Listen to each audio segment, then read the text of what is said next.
आज मेरे साथ जुड़िए दोस्तों।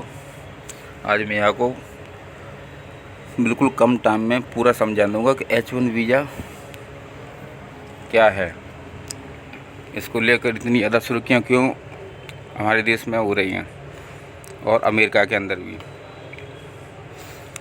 जो लोग अमेरिका जाने की चाह रखने वाले हैं उनके लिए ख़ास खबर है। H1 वीज़ा संयुक्त राज्य अमेरिका में रोज़गार चाहने वाले लोगों के लिए एक महत्वपूर्ण वीज़ा है। जो लोग वहाँ पर रहते हैं उनके लिए महत्वपूर्ण वीज़ा है, जो वैश्विक रोज़गार बाज़ार में एक महत्वपूर्ण भूमिका निभाता है। जो व्यक्ति अमेरिका में जाता है तो उसके लिए क्या लगता है, वीज़ा लगता है। तो उस वीज़ा की जो विशेषता है उसमें क्या क्या जो अभी जो भी चीज़ें उन्होंने मतलब कि चेंज की हैं उसके बारे में अपन समझ रहे हैं। तो ये विशेष रूप से उन व्यक्तियों के लिए वो किया गया है, उन व्यक्तियों के लिए बनाया गया, डिज़ाइन किया गया है जिनके पास विशिष्ट ज्ञान और कौशल है, जिनकी अमेरिका में खासा मांग है, यानी अर्थव्यवस्था में मांग है। देखो इतना ज़्यादा टैलेंट हमारे देश में है, फिर भी हम किसके ऊपर मतलब वो चल रहे हैं, अमेरिका क्यों भागते रहते हैं। तो अमेरिका, हमें उससे एक चीज़ भी सीखनी है कि अमेरिका ने अपनी जो फ़ीस बढ़ाई है वीज़ा की, तो उस टैलेंट का इस्तेमाल हम अपने देश में करें, अपने रोज़गार में करें, तो वो और ज़्यादा बेहतर रहेगा। तो H1 वीज़ा प्राप्त करना काफ़ी ज़्यादा क्या हो गया, चुनौतीपूर्ण हो गया है। मुख्य बाधाओं में ये एक है कि आवेदकों को एक प्रयोजक की आवश्यकता होती है। आमतौर पर अमेरिका में एक नियोक्ता जो उनकी ओर से आवेदन करने को तैयार हो।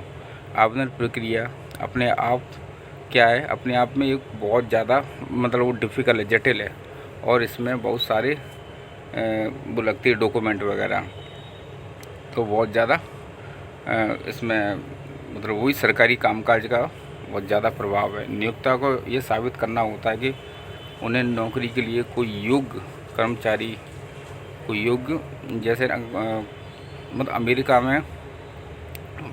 अमेरिका में इस टाइम जो भी बड़ी बड़ी कंपनियां हैं वो क्या कर रही हैं, भारत के लोगों को हायर कर रही हैं, ठीक है, ताकि उनकी बड़ी बड़ी संस्थाएं, बड़ी बड़ी कंपनियां हैं, आधे से ज़्यादा लोग भारत के हैं, और वे प्रचलित वेतन का भुगतान करके इस प्रक्रिया में ना केवल काफ़ी ज़्यादा मतलब जैसे वो ना उसकी आवश्यकता है, डॉक्यूमेंट की आवश्यकता होती है, बल्कि इसमें एक लंबी समय अवधि भी शामिल होती है।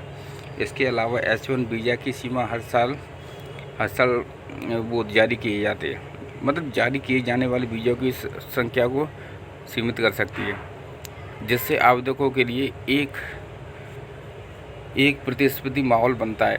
इस सीमा के कारण अक्सर नियोक्ताओं के बीच अपने संभावित कर्मचारियों के लिए जगह सुरक्षित करने की होड़ मची हुई है, ठीक है। H1 वीज़ा में कई प्रमुख घटक हैं जिनको समझना ज़रूरी है। सबसे पहले आवेदकों को कुछ पात्र आवश्यकताओं को पूरा करना होता है, जैसे किसी संबंधित में स्नातक, देखो ये तो होना चाहिए, ग्रेजुएशन और अन्य डिग्री है। H1 वीज़ा कार्यक्रम के अंतर्गत आने वाली नौकरियों के बहुत सारे प्रकार हैं, जिनमें ITI और इंजीनियर को लेकर स्वास्थ्य सेवा वित्त तक शामिल हैं। आवेदक की जो सीमा है वो सबसे ज़्यादा क्या इम्पोर्टेंट है, क्योंकि इसमें कई चरण शामिल होते हैं, जिसमें श्रम संबंधित स्थिति के लिए आवेदन याचिका और अंत में अमेरिकी वाणिज्य दूतावास में वीज़ा उसमें क्या होता है, शामिल होता है आवेदन।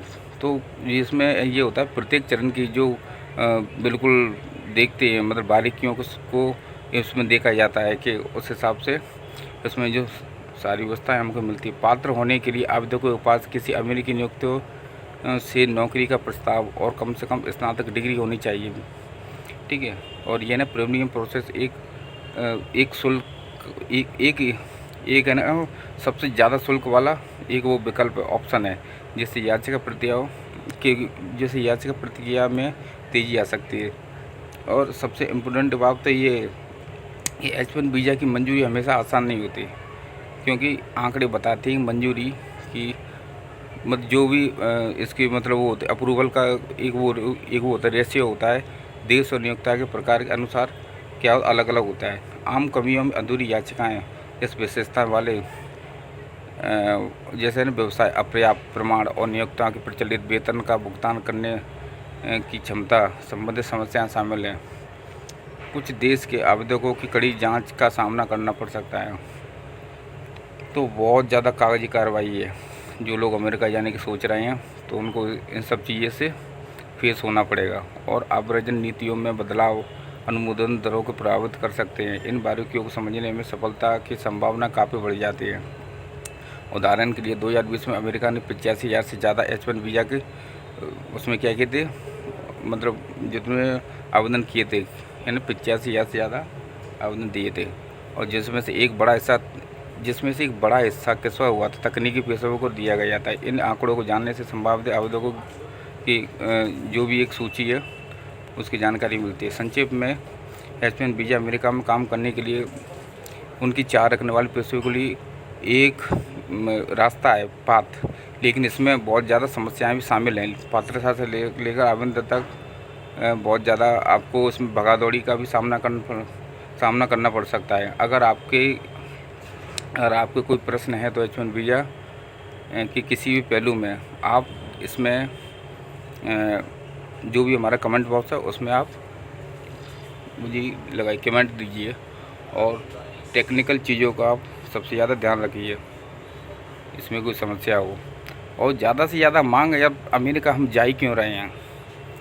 टेक्नोलॉजी हमारे देश में होनी चाहिए, हमें ज़रूरत है, क्योंकि हमें पता है हमारे हिंदुस्तान के लोग सबसे ज़्यादा होशियार है, सबसे ज़्यादा स्किल है, सबसे ज़्यादा कौशल है। तो क्यों हम विदेश में जाने की इतनी जल्दी क्या है रखा है अमेरिका में। उस चीज़ को हमारे देश में लेके आओ। टैलेंट हमारे देश में होना चाहिए, ये सब चीज़ें हमारे देश में होनी चाहिए। बाकी सारी नीतियाँ हैं, इन सब चीज़ों को देखने से कुछ नहीं होता। बाहर भगने की जल्दी में हमें लाखों लोग हर 5 साल में यहाँ से जाते हैं। क्या वहाँ पे कुछ रखा है? ऐसा कुछ नहीं है। इस बात का ही तो फ़ायदा वो लोग उठाते हैं। और उसमें अनाप शनाप फीस, अभी आपने देखा फ़ीस कितनी लगा दी, 88 लाख रुपए फ़ीस कर दिया है।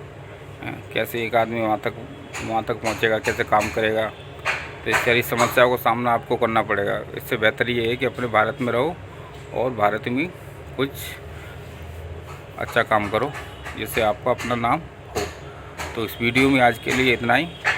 और अगर कोई आप इसमें बताना कुछ सुधार करने की ज़रूरत है, कुछ कमेंट वगैरह में